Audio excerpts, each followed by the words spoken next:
I might And not edit actually. So okay, well, this that's is also my thing. fine. Like I'm kind of like just like let it run, let people figure out what they want to see and all this sort of stuff. So here we are. Yeah. Yes, here we are. So, welcome to Feed and Focus for Remote Work and Digital Nomads podcast. Very to have you as a guest. Very happy to have you as a guest, Eric. We've met in Playa del Carmen. I don't even remember actually how we initially It met, was how some we sort set of up the meeting. Facebook group or something like that, where we just Mhm. started talking, and it was like my first day there last year, and I think I messaged you, "Hey, you want to meet?" And we had some very interesting conversations. Yeah. Yeah, that's what I love about digital nomad life. You just bump into very interesting people without even planning it, right? Um, so that's I think it's very fascinating and kind of really connects you to life serendipity. Like life connects you to the people and events and places that you're meant to connect with, right? Yeah, I sort of feel like we're bringing it in, like going to a place like Playa del Carmen, Mexico, that has so much hype about the digital nomad lifestyle and being there and all that sort of stuff, and just like landing there and being on these groups where it's like a very active community, and like let's face it, everybody goes like, or most people in this movement go there alone, and they want to meet Mm-hmm. people. And so Mm-hmm. we naturally like find each other and meet each other, and so on and so forth. And yeah, I find it's like very interesting to also then like see people in other countries as well. Like Yeah. you meet someone in Mexico, and then the next thing you know, you're in Thailand with them or in Serbia or something like that. Yeah, So exactly. I really love that. Mm-hmm. But yeah, let's talk more about all Let's of talk that. about you. How long have you been a digital nomad? Because I don't think we really talked about that. Like, how Okay. did it all start? So I started having the vision for the digital nomad lifestyle from about 2007, let's say, where like I grew up in Canada, in Toronto, and I realized Hmm. that I really wanted to be more in Europe. And Hmm. so I started to actually like make my trips to Europe longer. So it started like, okay, maybe I'll go for 1 month and backpack around Europe and not really be in touch with anybody and then come back. But then by the end of, or by the start of 2007, I started to have this vision where it's like, I could go and I could like just be away and Hmm. nobody would know that I'm away because there was like this technology called Vonage, which was voice over IP. And it was Hmm. like literally a Toronto phone number. If I plugged it into the internet, Hmm. then I could like call from a local number, like in Toronto, even though I was in Vienna or Bratislava or something And like that. Yeah. sorry to interrupt. Why was that important? What did you do back then for work? I was a self-employed IT technician, basically. Mm. So, fixing people's computers. So with this technology, like I could talk to them, I could send people out on site, and I could also like sort of like log onto their computer remotely. But Hmm. that was very Hmm. elementary then. So eventually what that evolved into is in 2013, I actually decided I'm going to go remote only. Hmm. And that's when I started working for Belgrade, a city I'd long fell in love with.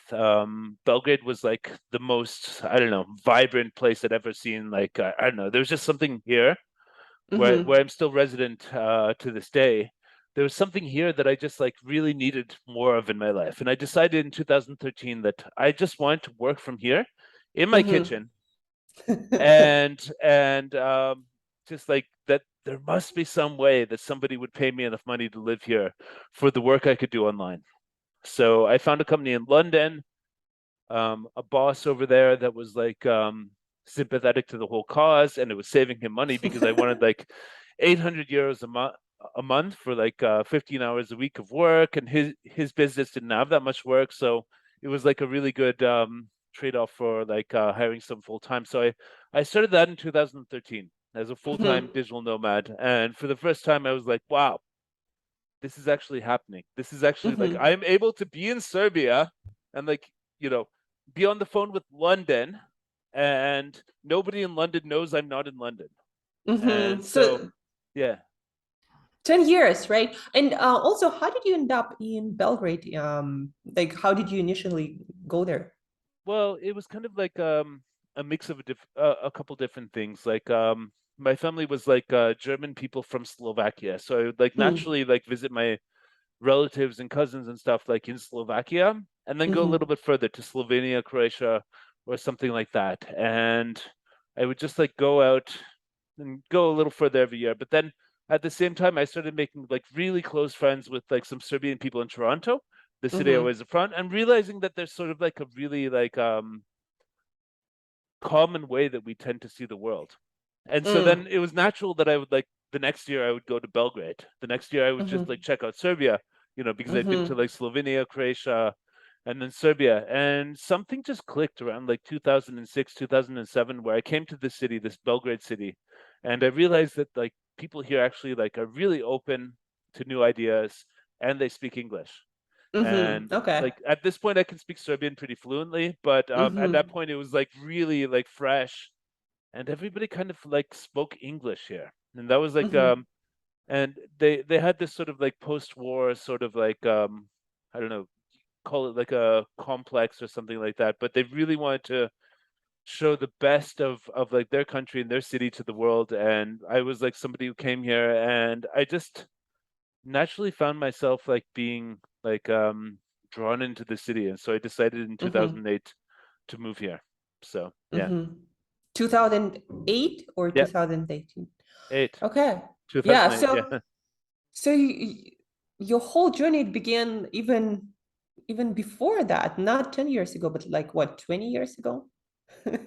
Yeah, Almost. 2008 would be like no, the whole remote working journey started in like 2007, 2008, Mm-hmm. and Mm-hmm. like I was born in 1983, so I was about Yeah. 25 at the time, and really like realizing that I'd reached the end of what Canada could give me in terms of like the Okay. excitement of my youth. And I was just hitting Mm-hmm. wall after wall, like and Mm-hmm. having had like so many experiences there and in different places that like showed me that the world outside of Canada was like a lot more, I don't know, vibrant, Mm.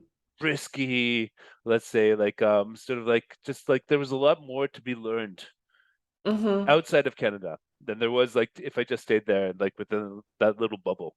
So Yeah. I think that's what drives a lot of nomads, that thirst for learning, right, about the world, first-hand experience instead of just reading the news or TVs or I don't if know I can through ask you, whichever what way. made you want to leave Russia, actually? The same thing, Yeah, I kind of like Russia. Well, I know what Russia is. Let me see what the world is yeah, outside exactly. Russia. Yeah. Because like I felt in the first 25 years of my life, I had grown as much as I could have as a human being in Canada. And I had a father who really like supported me in this direction, really like showed me the Mm, world, like took me to, visit our family in Slovakia when I was young, took me to mm-hmm, England and all this sort of stuff, and like sort of raised me as like a citizen of the world. And yeah, they weren't very mm-hmm, surprised when I really was like, hey, I can't live here in this country anymore. I'm gonna have to go and live other places. They still are very supportive, especially when they see what I've made of it now. mm-hmm. Yeah. Yeah, And yeah, let's maybe dive deeper into your journey of making it. You know, you mentioned that at the beginning you were self-employed, working, fixing computers remotely. yeah. That's how it started, and into what it grew now. Share a little bit of that, maybe. Well, it's a really strange journey, and I don't think anybody could emulate this, but I can basically say that my love for wine, women, and song, um, literally like drew me to Eastern Europe and like this sort of wild like Eastern European life. It was like weird transition. I'm a musician as well. I'm a Mm, singer-songwriter and all this sort of stuff, and something just drew me to Belgrade. Something just like made me like need to live here. Like a real sort of like I was in Canada in 2007. It was Christmas time, and I was just like really like my soul was hurting for Serbia. And mm-hmm, so what that kind of evolved to is like me wanting to only be here. And now what it's evolved to is like me having like a company called Support Adventure, which has like more than 150 people around the world who work remotely for that company mm-hmm. And what and do our you do, clients. guys? Same job I always had in Canada, which was IT support, but we became sort of like Mm, a staffing company for like IT support companies in like the UK or the US who want to mm-hmm, try outsourcing abroad, want to try see who they can find in different countries, save some money and get better people sort of stuff. Mm-hmm. And we put it Mm-hmm. together so that they don't have to do a lot of the legwork. They don't have to do like a lot of the hard work of like interviewing like 100 applicants or like going through 100 like resumes or CVs. Mm-hmm. And yeah, we do all that for them. We present the people who have Mm-hmm. actually like proven themselves to us, and we staff like those people for their companies, working on a full-time dedicated basis, and basically like yeah, just making that connection. If Mm-hmm. you're an IT business owner in the United States or Canada or the UK, you come to us and you sort of say, hey, we're interested in finding someone abroad, and we Mm-hmm. present people who have already passed our training and testing program. So Okay, yeah. So it yeah. seems like you save a lot of businesses time, energy, so they could do better business, right? Yeah, that's kind of the thing. Like trying to make a formula where you Mm-hmm. could take on one side, like we get about like 600 or 700 applicants every week right Mm-hmm. now. So it's like a huge amount Okay. of data. It's a huge amount Yeah. of people. And on the other side, we have like maybe like 10 or 20 or maybe like 5 to 20 businesses that want to do business with us and hire people through us. And just Mm-hmm. finding who are the best Mm-hmm. of both sides of the funnels and who Okay. are kind of like the people we want to work with out of that huge data Yeah. set. I mean, like we could probably make a much bigger business. Like we got 160 people now, but it could be probably 2,000 if we were less picky. But Mm. we're really picky on both like the client side and Mm-hmm. the people that we're hiring as well. We're really picky, like trying to find the best people and match them up. And thus, when you Yeah. find that perfect match, Yeah. I think it also will yeah, like in the future will save you a lot of headache, right? When you really choosy about the people you work with, yeah, that tends to save you a lot of energy, a lot of time. Yeah, even though, yeah, as you mentioned, you might be scaling faster. yeah, it's Um, really important to know what your values are.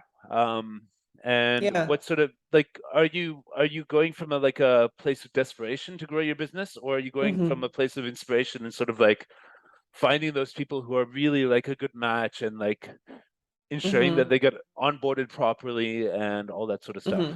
Yeah. I am curious about one thing.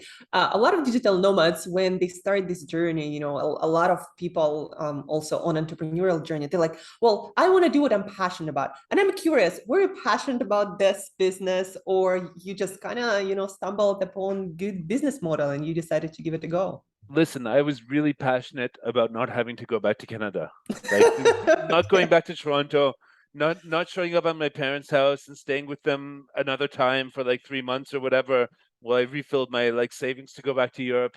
And I was really passionate about like being in Belgrade and being stable. So stability Hmm. became one of the core values of the business.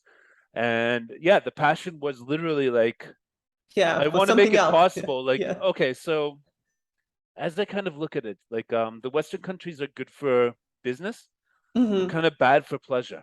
And countries like Okay. Mexico, Serbia, and Thailand are pretty bad for business, but good for pleasure. Like it's really easy to enjoy in these types of countries. And so I saw that there was a possibility to make like the best of both worlds. Okay. I I think that's saw, a lot of yeah. digital nomads are looking for. Enjoy the best of all worlds, So there's whatever a that means. huge amount of passion, like just like to not have to go back, not have to Mm-hmm. like be somewhere. I don't know. Like I worked for like 1 year in London in an office job because I couldn't like hack it like as a freelancer. Mm-hmm. And it was just like it was soul destroying, like just to be like going to the office every day and stuff like that. So the passion was never to have to do that again. Mm-hmm. Yeah. So And the passion for lifestyle, that's what drove you. yeah, the passion for like being able to answer like IT support calls while I'm cooking like a goulash in my kitchen, for example. Like really like that sort of like simple pleasure of life. Like if only I could just not have to leave here ever again. If only I could just like stay where I am in this Mm-hmm. city that I love, this Belgrade, and if only I could just like find a way that I could provide value to the world Yeah. while And you did staying it, right. Yeah, I right? did it. Yeah. And it grew. Give listeners, an idea of how much you grew, because I was blown away, how much you grew your business over the course of all these years. Yeah, it's kind of like a blur. if I'm going to be honest, like it's kind of um, like the first guy I hired was like the start of 2015, Mm-hmm. and now it's 2022, and we've got 160 people around the world. Definitely, like the turning points were, I think, like the one of the big turning points is when we had about 10 people or 12 people or Mm-hmm. something. I took my first trip to Southeast Asia. And at the Mm-hmm. time, we were doing like 24-hour support, and I needed to hire people for the night shift. So I found, Mm-hmm. this great Brazilian guy in Vietnam and all this sort of stuff. So Mm-hmm. it then it was kind of on because I realized that like I could actually travel the world with this business, and like that this was not just something unique to like Serbia or my situation as an Mm-hmm. expat, but it was like Mm-hmm. something that was actually like, no, people need this business. Like businesses need Mm-hmm. this business to hire people in different time zones in different parts of the world.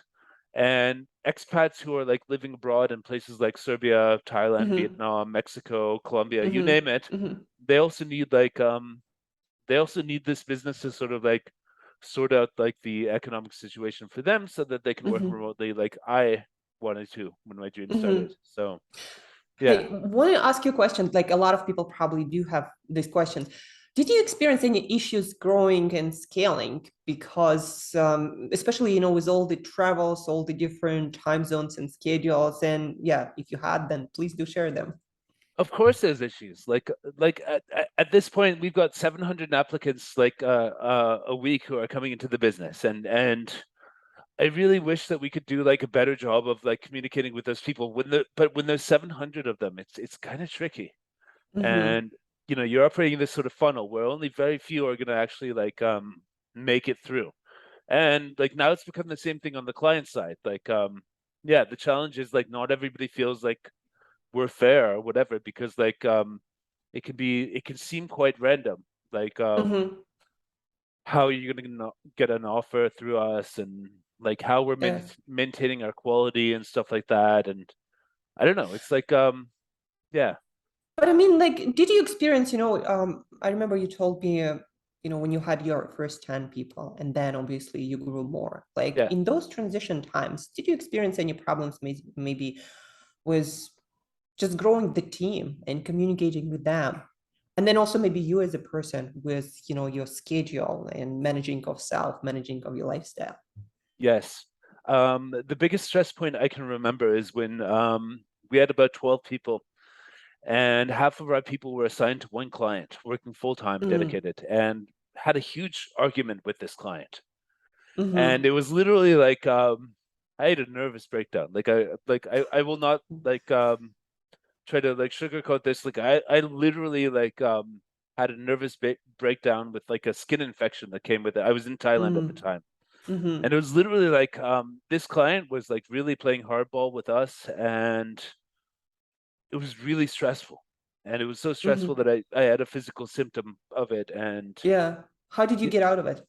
How did you manage? Like, I was in Thailand. I ended up coming back to Europe, and then I just went to the hospital next door, and they gave me antibiotics for the skin infection. I don't know, kind of but I like mean, like mentally, mentally. Actually, it was like reaching this low point, um, where I was literally in bed. I was back in Belgrade where I lived and felt safe, because in Thailand it was still like hmm sort of wild at the time. But once I got back, and I would like literally pretty much just like lay in bed for like 2 weeks or something like that, like and just Mm, realize that the business will continue even if I don't like wake up and like push.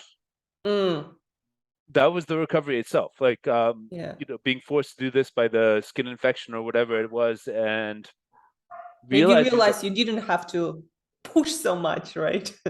yeah, because there's this tendency to like, I gotta wake up in the morning and be the guy, I gotta like do hmm everything, I've got to like be there for the people. Yeah. So like And when I analyze this part of myself, it's like that's probably like the reason I'm so successful. hmm But maybe at this point, like it no longer serves me like hmm in the same way. So I need to like let go of that a bit. That's interesting, And so, what did you do? What did you change, if anything, after that point in your approach to work and business? I still deal with this sort of like stress and the constant stress of running such a big business and all this sort of stuff. But I'd say the biggest mentality shift was that I trust people to A, make their own decisions, and Mm-hmm. B, sort of like whatever values I've put in place in the business, they're emulating those, and they're like, as a manager in my business, they're sort of doing that. And I'm still on Mm-hmm. the journey. Let's say like Mm-hmm. it's still work in progress, but yeah, it's difficult to sort of like let go, but it's Mm-hmm. necessary as well. If we want to Yeah. like go to like 1,000 people, like what are the chances I can like get to know everybody like the same way that I do now? Yeah. Or yeah. And maybe, another thing that a lot of business owners especially would be curious about, how do you make sure that people on your team are the people you can trust? Like, do you have some sort of training program, or um, yes, somehow you vet those people when you hire them? Like, what's your process? I would actually say most of it is about like intuition and like vibe. And if you Mm-hmm. maintain that vibe and you mix that vibe together with like clear expectations, so like my management style like includes a lot of like really stupid jokes and like really getting everybody into this feeling that they're having fun actually. Mm-hmm. And so like maybe I do this too much. Maybe I make too many stupid jokes. But the end result is that everybody kind of feels like they're having fun working where where we're at, whatever they have to do that day, even if it's a remote team, it's like Mm-hmm. they feel like they're a part of a culture, right? Mm-hmm. Mm-hmm. And after that, it's about clear expectations and communication, like Mm-hmm. and accountability. Like if you have like a system where you can see the work they're doing, you don't have to ask them. You don't have to Yeah. like say, "Hey, did you do this?" Because you can actually log into the system and see if they did that and kept the notes on Mm-hmm. the ticket or whatever it is. Like so, Mm-hmm. it's a mix of like yeah, the vibe of accepting them for who they are and making it Mm-hmm. clear how you want them to be a part of the organization. And, Mm-hmm. having been a musician in a band on tour, it was a lot harder to do that. And like this is a little bit easier actually. And What's easier? well, because everybody's working like from home, everybody's working for like a certain number of hours each day. Whereas like when I was on tour with the band, it's every day, 24 hours a day, sitting next to people, sleeping in the same space as them, Mm, and all that sort of stuff. So I don't know. There's a certain thing that you have to learn, which is like maintain the vibe is the number one thing, I think. Maintain, mm-hmm. yeah. Even like remote work is really challenging because like the vibe can really slip when people are like essentially working from home Yeah, alone. Yeah. what that's what I hear from a lot of people working remotely and managing other people. It's like that they find it challenging to maintain certain level of energy and connection, right? Like, how do you know how people are doing, feeling, where they are in their work or life journey if you don't really see them and you don't really have that much time to ask, every single person about all of that? So maybe, tell us a little bit more about that too. Like, how do you manage to do that? How do you manage to maintain that vibe in your people? How do Well, you I kind of? still think there's something to learn about this. Mhm. But like for me, it's about like not being like strictly business. Mhm. It's actually about like going into the meetings and actually wanting to know about everybody and like having that chit chat for like 5 or 10 minutes or even like Mhm. 2 minutes at the beginning of each meeting. Just like, where is everybody? What are you going through? How are you doing? Mhm. And that Mhm. sort of thing. You start with that. And Mhm. I feel like injecting humor is really important because yeah, it can be really dry if you just sort of like stick to the plan, stick to the Mhm. agenda of the meeting and like yeah. Yeah. But yeah, Yeah, go ahead. playing music at the beginning of the meetings. Like Oh, I'm cool. a huge like fan of world music. And I think every like meeting like that we start, like I try to put something like some sort of spice where everybody like logs onto the Zoom call and it's not Mhm. just people, hey, how's it going? It's like this music is playing and then I sort of play the role of like a radio announcer. I'm like, Okay. hey everybody, how you doing? Like so they feel like they're tuned into something. And like you're setting the vibe. Like it's not starting from zero. It's not starting from like a bunch of people just joining a Zoom meeting and like talking over each Mhm. other or to each other, something like that. It's like starts where everyone's on the same page with music, Mhm. and then you sort of like build it from there. I mean, like Mhm. I'm currently like working with a consultant who really says I should take a step back from these meetings. Like I shouldn't be the star of the show, but as a performer, as an artist, musician, it comes really naturally to me to Mm-hmm. sort of like just go there. Hey, everybody, how's it going today? All right. Okay, good. Yeah. It's practice time, you might say. Yeah. Yeah. It's kind of like, yeah, everybody needs to feel like they're a part of something. And I Mm-hmm. really hope that everyone feels like they're a part of something, like when they're working with me. Okay, yeah. So, Yeah. And this is like, this can be done with video as well. Like as mm-hmm. I grow the organization, like, Mm-hmm. I might not be able to like talk to everybody, Mm-hmm. but if I connect with them on video, if I record Mm-hmm. videos about what the business is about, Mm-hmm. what the sort of like core values are and how they can be a part of it, then it really seems to help like build like a common language and a common Yeah. culture. So yeah. And then probably, just having those leaders who's gonna lead some of the meetings with some of the people, right? As you grow. So Yeah. Yeah. as long as you hire the right people and you seem to know how to do that, then you can scale yourself. So let's maybe, Eric, transition a little bit into your passion projects now. You already Yep. mentioned several times your music. Like, Yep. how did you like, end up being a musician and touring musician? And what's that like now? Yeah. That's pretty strange, I'd say, because like it's I'm now getting back into it because like the past like 5 6 years like with building the business have been very like stressful and stuff like that, so that part of my life was getting smaller, but now it's going to get like really big again. And like COVID, obviously, like the remote working business like Yeah, skyrocketed during COVID, but like the touring band didn't do not so too much. well. Yeah.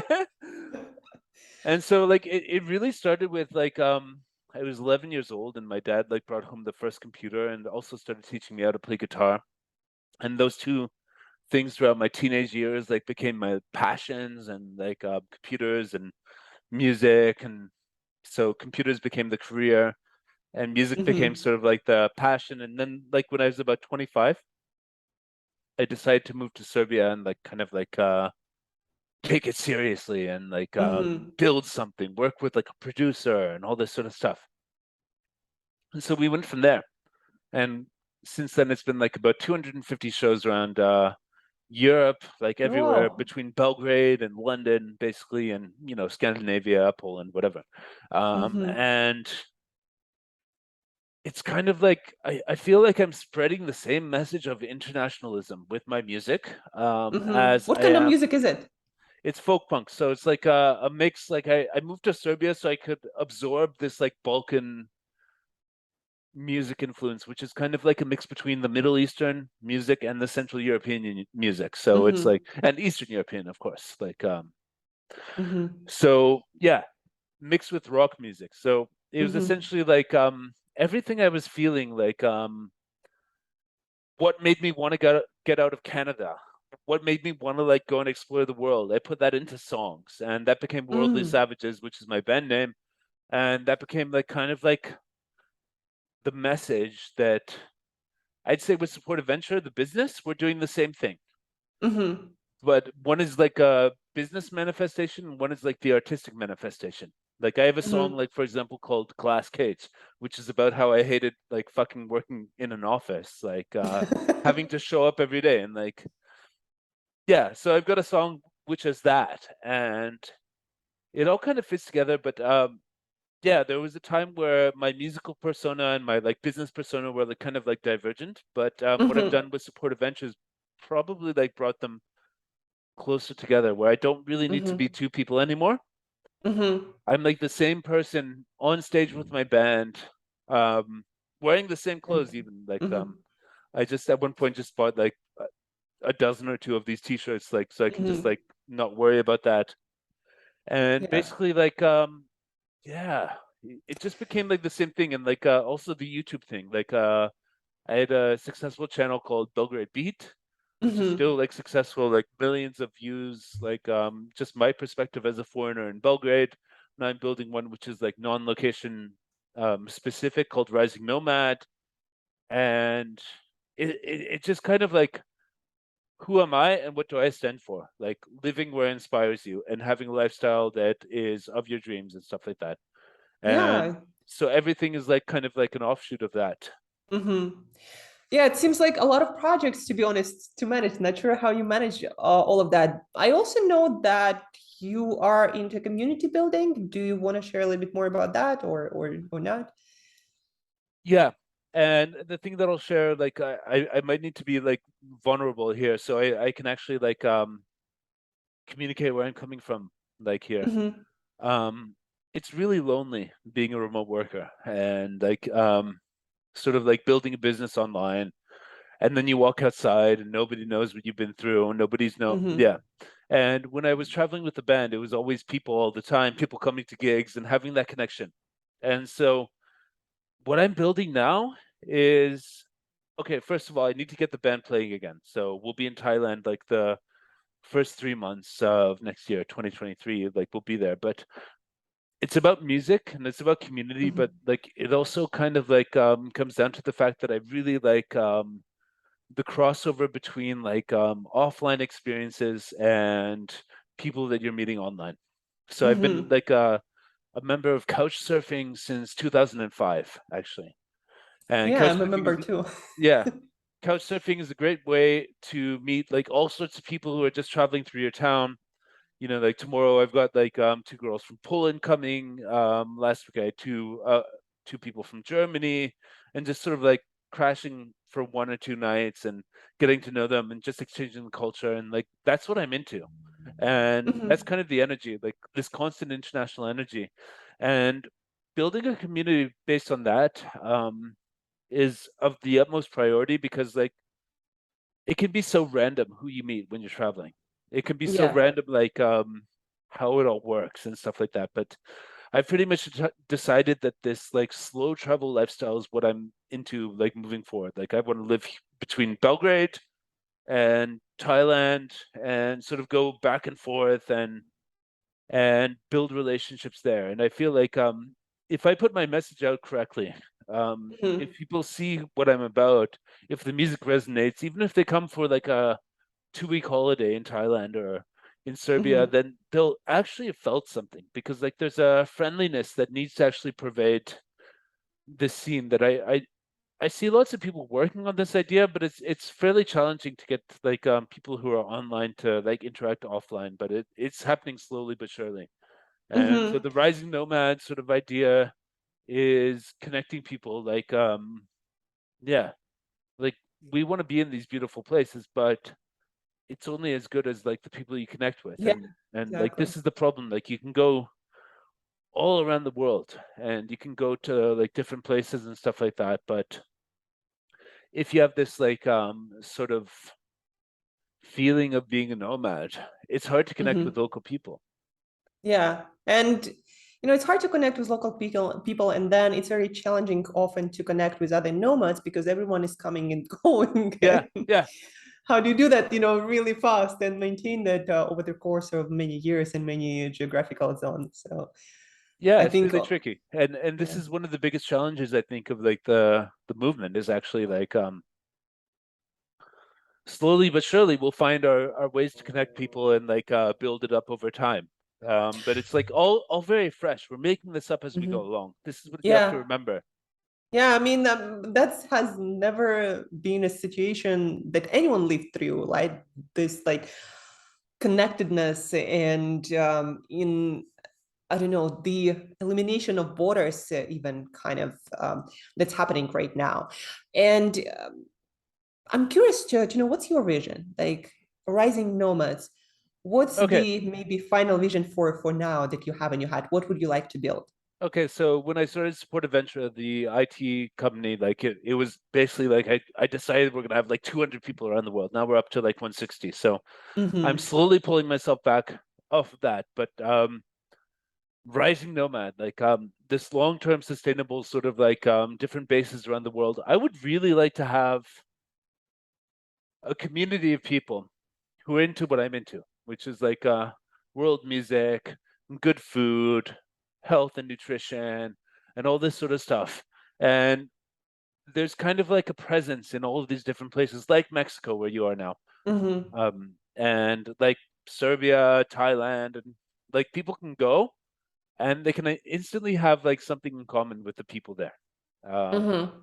Because But yeah, what I was asking is, do you plan to build some structures or infrastructure? I don't know, some physical locations, something else? physical location, this is the problem. I've realized I'm not really the best person to manage physical locations because I'm so like Yeah.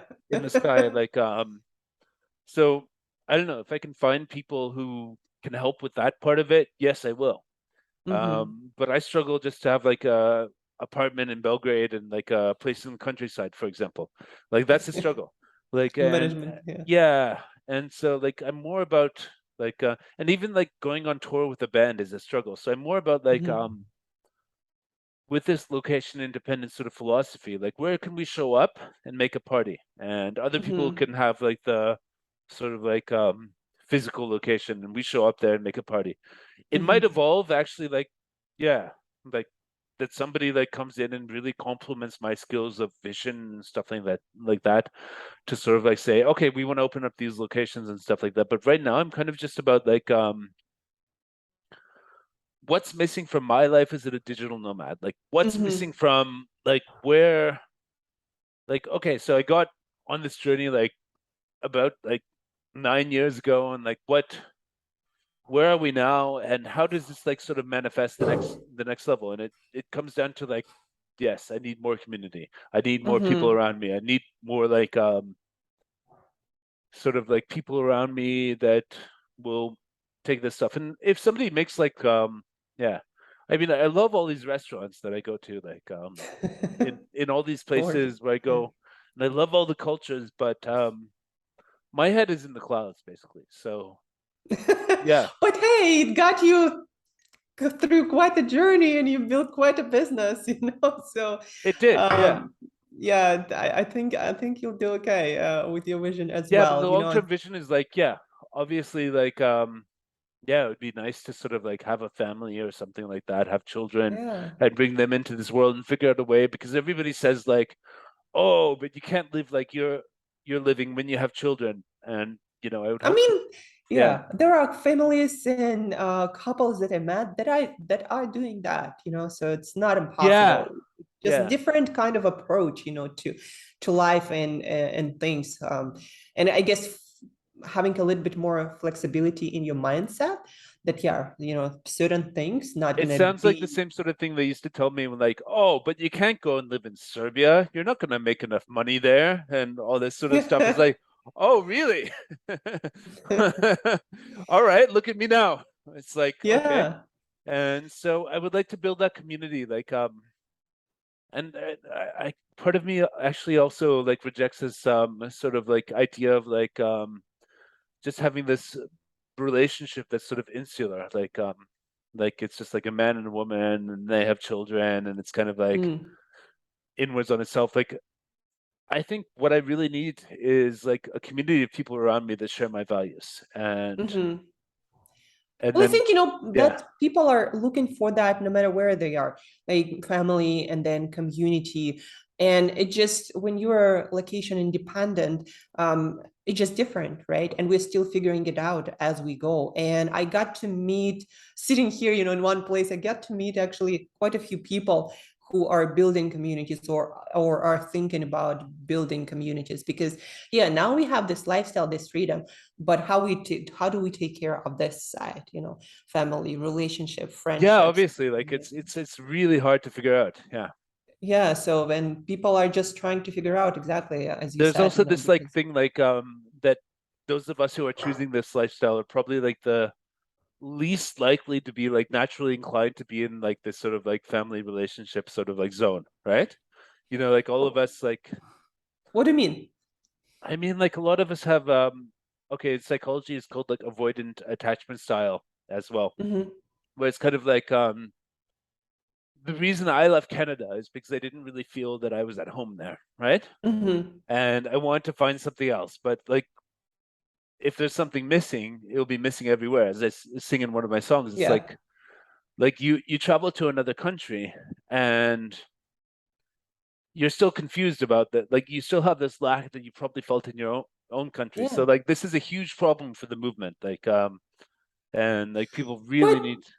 Yeah. I think it actually can also be used as advantage. Like for me, traveling always allowed to learn the most about myself and the Yes. issues and problems I have in my life. Because if you move from one place to another and certain things persist, you're like, well, the problem is not the place, the problem is me, or like how I'm But doing also, things. yeah, but also you have the choice to sort of like hit the reset button at any time and sort of like avoid, oh, whatever, this person I got in this relationship with, there, it didn't work out, so I'm just gonna go somewhere else. Whereas like people who stay in one place are more like actually like prone to like staying in those situations, probably growing less, yeah, to be honest, but Mhm. like maybe the greatest growth is like to actually decide to like stay and deal with your problems. And yeah, I don't know, it's Yeah, just an yeah. observation. Yeah. Yeah, exactly. But I also think you can choose to grow and deal with certain issues, like I chose to deal, with certain issues that I had in a relationship while you are traveling, as long as you don't use the travel, as you mentioned, as an escape from your problems, I right? totally use it as an escape every single time. Like literally like when I was living in Canada, it was all about like getting back to Serbia so I could be like free and be the person I wanted to be. And now I'm living here like for more than 10 years and basically like just like now I dream of Asia. And is it a way of like escaping my problems? Probably yes. Mm, Does it make my life more exciting? Yes, definitely. Um, what's the final destination of me and whatever sort of like complexes or trauma I'm trying to avoid? Who knows? yeah. But it's really exciting to just keep on moving and keep on like knowing that you can actually move to a different place and start again Mhm. where nobody knows you and like be Yeah. who you want, like Yeah. and all this sort of stuff. Like yeah, it's super exciting. But at one point, like yeah, I feel like now like I'm reaching the point where I need to like build myself up in Thailand, and I built myself up in Serbia, but it didn't like necessarily like reach the final manifestation of who I want to be. So now I'm moving Mhm. onwards, like to I don't know. It's like it's yeah, to keep on growing and realizing that sometimes like places don't grow with you. Yeah, but to be fair, Eric, I think growth it's a never-ending process, right? You never really you don't really arrive. You just keep growing until you die, and that's like what life journey is about. I mean, you can not grow and just live your life, or you can choose to grow, right? For me, having to be stuck here in Mexico, actually, because of Russian-Ukrainian conflict, etc., it Okay. actually taught me one very important lesson that I can grow, develop, learn, self-improve in one place, and I can be happy in one place too. And now, when I'm choosing to leave this place, I'm leaving it not because I don't feel good here or because I'm trying to find something new or run away from something, but because I feel there is a next step that I gotta take, Yeah. and the step is not here, Yeah. right? Yeah. As like some friends also told me, well, are you sure you're not just trying to find a greener grass? And I'm like, no, at this point, I am sure. Because I'm pretty good here. Yeah. Yeah. Yeah. But let's maybe this is deep talk, and we can probably talk about that for like hours. Self growth, self realization, personal development. I'd like to switch gears though, so our listeners could also benefit from your tips and experience as a digital nomad Yeah. in other areas. I'm passionate about health, fitness, nutrition, productivity. So as a person who did so much, traveled so much, internally and externally, do you have any sorts of advice or lessons, things that you learned about those areas? Health, nutrition, fitness. You are obviously in good health, Yeah. in physical, in mental, and thriving. So, what did you learn? And also, maybe if you had low points, that would be also interesting. I mean, it depends on your like sort of orientation, your natural genetic benefit. But like I'm somebody, if I don't actually watch what I eat, if I just like eat unconsciously, I will gain weight. Yeah, I'm the same. Yeah, yeah. So it's kind of like, okay, count your calories. It's like it seems like very extreme to a lot of people to count your calories. But for me it's like at this point, like, yeah, count the calories. Like see what you're eating, see what's going in, exercise. Also like find some way that you can like be grounded. And for me, it's like yoga. Actually, Mm, I have a teacher, Georgina, who I work with online, and we just did yoga like 2 hours ago today. And mm-hmm, basically, just like wherever I am in the world, we do a yoga class like at least like twice a week. mm-hmm. So that really like keeps me grounded wherever I'm at. What So do you mean by grounded? You know, it's a term that's used often, but not so many right, people really connect with that and understand it. I'm feeling like grounded would mean like I wake up in the morning Mm-hmm, and no matter where I am, there's a way of connecting to myself. mm-hmm, And so one thing that really like made me feel ungrounded like every time is like winter. Like it's cold to go outside. So that felt ungrounded every time. So like through my digital nomad routine, I like realized that I need to like always be in warm places, and that's my mm, preference. And yeah, grounded I would say also means like yeah, like your nutrition, your counting calories, your weekly routine and stuff like that. And it's like how can you like design your life so that you know what you're doing when you wake up? Like maybe you can have mm-hmm, like 2 days on the weekend, like Saturday, Sunday, where you're just like going everywhere, eating everything as like my routines still seems to indicate. But mm-hmm. yeah, Yeah, I trying think to what. find like yeah, the weekly routine, like trying to find like Mhm, a way to identify yourself with what you do and the why of it. mhm. Yeah. So find, yeah, what you do, why you do it, and probably building that self-awareness and making sure that what you choose is what you actually choose, not Yeah. just, that happens.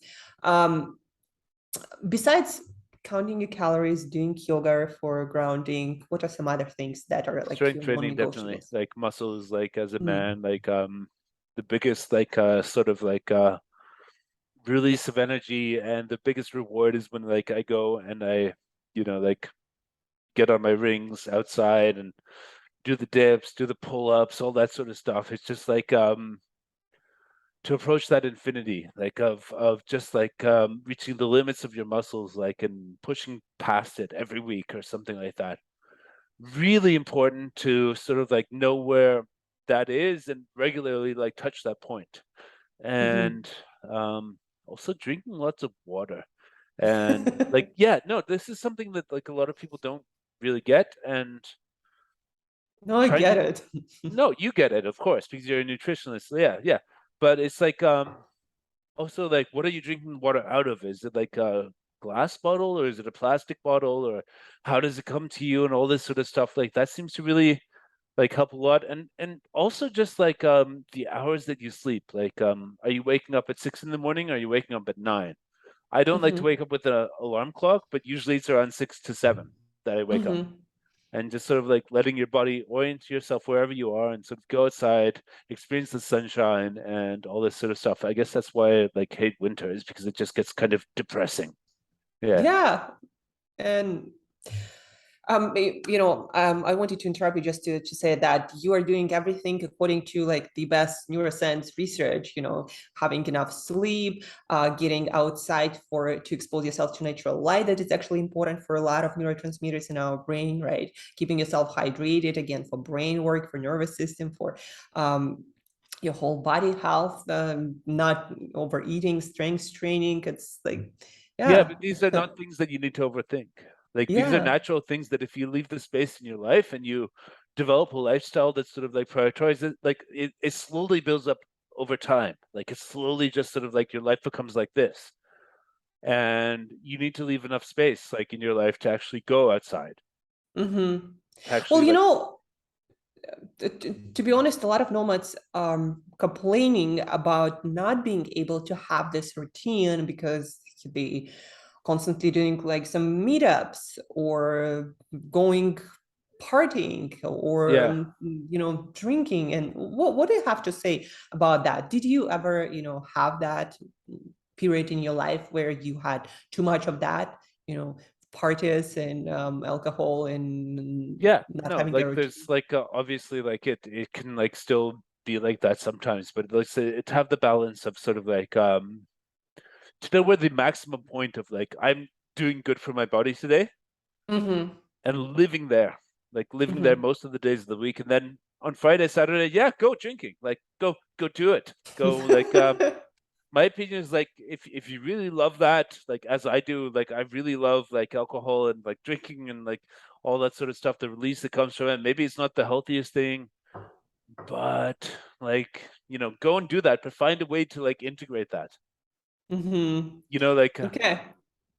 yeah. Like for me it's Friday, Saturday. Like Okay. just like all out sort of like yeah. And lots of people like sort of like are also But down. you Like know, as yeah. I see you managed to find your balance, things that work for you and for your life, right? Yeah. Yeah. And I want to ask you, how did you manage that? Did you do it consciously, or it kind of happened, like to create that balance where that allows you to still feel grounded and take care of yourself and grow your business, and at the same time having all these, days when you go partying and drinking, and I'm that, not really how do sure, you like manage I'm to the have expert. balance? Yeah, I'm not really sure I'm the expert of this because like sometimes it like spills over and sometimes it like I don't know. But just to like know that you can take a deep breath at any point and sort of like be who you are and that's okay. Mm-hmm. And if you're drinking all weekend, that's who you are on that weekend. And if you're like completely sober, that's who you are that week. And just kind of like I don't know, I don't really know, just like trying to find like yeah, the balance, like to not like Mm-hmm. habitually do like one thing or the other, to sort of like do this like I don't really know, like it's kind of about like growing older and like I think like finding your balance, like to like live where you feel best. And Mm-hmm. then if on the weekend you need to become somebody else, like Mm-hmm. okay. So I think you're a very intuitive person, and it Yes. worked for you, right? That you are able to maintain that balance. Maybe yoga also helps. Yes, That is definitely. an Yeah. amazing practice.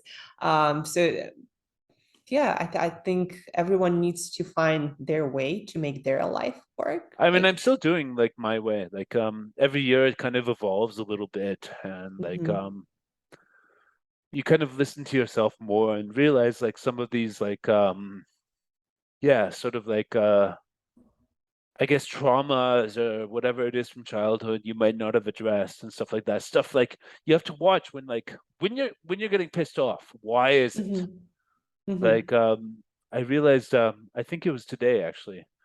Like I kind of like realized like I have this like tendency to be like this super reliable person. mhm, And is this like because I fear being unreliable? Is it because I fear to be like somebody who's like, and what was like my conditioning as a child, like I'm coming from like a German upbringing, which is very much like mhm, you need to be on time all the time. You need to like be disciplined and get things done and all that sort of stuff. And like, where's this programming in my mhm, head? So yeah, it's just like maybe I could try like being less reliable is kind of mhm, like my like thought process today. It's like mhm, because I just like went to the countryside in Serbia and literally like Friday until like Monday morning past, like I allowed myself to just like venture out into like literally like I was just like out in the countryside. Like the mhm, sun was like going down and coming up for 3 nights and I just mhm. let myself be there. And yeah. And so I woke up this morning feeling like a little bit confused, like what just Mhm. happened? I was like so unstructured like for these past 3 days, whereas normally like my whole life is about structure. Okay. And you need to be So, for a digital nomad, like to be a success. Like you need to be structured. You need to like get things done. You need to like sort of like be this person who's like mhm. achieving something because like otherwise you've just got this void around you. But Yeah. I mean at this And point in the it's journey, yeah, I want to just let go a bit. And mhm. But it is very important that you mentioned, I kind of like got it out of you, that you do have a structure. You mentioned that you're very reliable, etc. I didn't think you'll be able to get things done if you just let it go, whichever way it wanted to go, right? So, how did you, and you mentioned it was your personality. So maybe it just came natural to you to be that structured and reliable, right? Yeah, But which is good. Like it's a virtue, like as far as society is concerned. But I don't know. It's just like at yeah, what that's how point it you get goes. things done, right? Yeah, yeah. But like, it's like they say like one sort of business seminar I went to was like it's not the like sort of like to be a control freak. It's not about the control. Hmm. Control is not a bad thing. It's the need Yeah. for control, which is a bad thing. You know? Yeah. I mean, without The control, you need, can't get anything done, but yeah. yeah, the need for like life to fit your certain pictures. Hmm. Yeah. Hmm. Yeah. And as a digital nomad, as we know, you can't really afford that kind of rigidness around life. And I don't think, you can control life anyhow, no matter what kind of lifestyle you live, whether like it's digital nomad, remote, or or in one location and you go to the office, right? There's always like So something that will get you in life, and there's always yeah. something that's going to like make you feel like unsatisfied and like stuff to work on. And I don't like actually Mhm. believe that everybody, like anybody could ever actually reach their perfect point or like Yeah. yeah. So I think, somebody said it. If you don't have problems in life, you're dead. It's kind of like I think why we're here, right? To figure shit out and grow as much as possible. but the question is like which problems do you want in your life and which hassle do you want to like take on? Like I've Yeah. become very intolerant like with bureaucracy, for example, Hmm. as I go Yeah. along the journey. Like, Yeah. why do I have to focus on filling out this form and going to this office and all this sort of stuff? And like, yeah, there's always like something that gets you. And like, Yeah. but the things that make us feel bad and the things that we're avoiding are kind of what make us like dream bigger and go further And and fix things, right? fix things and solve problems for other people. Like, Hmm. yeah. So this is, I would say, the greatest metaphor of the digital nomad life is just like we were not happy where we were, and so we left and we Yeah. went out into the world and we're trying to find the ideal circumstance based on talking to people online and being in like these tropical destinations or whatever it is, like where you want to be, and like a hybrid of like the business you can do online and the people you can like sort of like connect with there in calls like this, and then like in a place that really inspires you. And it's like it's because that like we were not satisfied where we were Hmm. growing up and the circumstances and stuff like that. So we went further. We went Yeah. out there. Yeah. To learn and probably to fix it, right? As a long-term digital nomad, at one point you realize that you actually also want to change and fix and yeah, make the world a better place. Yeah. So I think, Eric, this is a beautiful place to finish our episode. We It can talked, go longer, but yeah, okay, yes, fine, fine, yes. fine. It can go longer and longer, but we also will be mindful about listeners and viewers' time and attention. We gotta, go get explore and fix things. So but it was an amazing conversation, Yeah, thank you. really free flowing, and you shared so much through your personal stories and your experience. So I think a lot of listeners would learn a lot from you and can relate to that. And also, I'm sure a lot of listeners would want to connect with you to perhaps ask their questions and learn more from you. So what are like the best places? I know you work in a lot of projects, but maybe if you were to mention 2, 3 best places to connect, Well, you can where should probably people find me on go? Couch Surfing for Belgrade if you're coming to Belgrade Okay. in the next few months. Then I'll be on Kopangan in Thailand. You can also find me on Facebook, Hmm. Erik Mut, and Yeah, I'm gonna yeah, link that. Support Adventure is my tech business. If you want to like get a Hmm. job like as an IT technician working remotely, that's what we do. But Hmm. most importantly, I would say like if you resonated with the sort of like way that I'm speaking this conversation, Rising Nomad is the YouTube channel for you, because like Hmm. we're trying to like bridge the gap between like people who are just like trying out the lifestyle for the first time and people like me who have like been there, succeeded in it, but like still have some like Things to afterthoughts of do. sort of Hmm. yeah, yeah, because like it's like it's really possible to be a successful digital nomad but still feel like completely ungrounded and completely unhappy. And I would Yeah. like to sort of lend this voice to that movement, and be the sort of person that people are following to sort of like talk honestly about these issues. Hmm. And So explore together. Yeah. yeah, and yeah, Support Adventure, Rising Nomad, Belgrade Beat, and my music is Erik and the Worldly Savages. Hmm. Also like exploring the same sort of like themes of like yeah, cultural, transcultural issues. So yeah. Yeah. So you know, so many ways to connect and to learn about your journey and perhaps start their own. So thank you, Erik, again for sharing. Really Yeah, appreciate your time, and we'll stay connected. yeah. I hope to see you here in Serbia very soon. Yes, Cool. definitely. Let's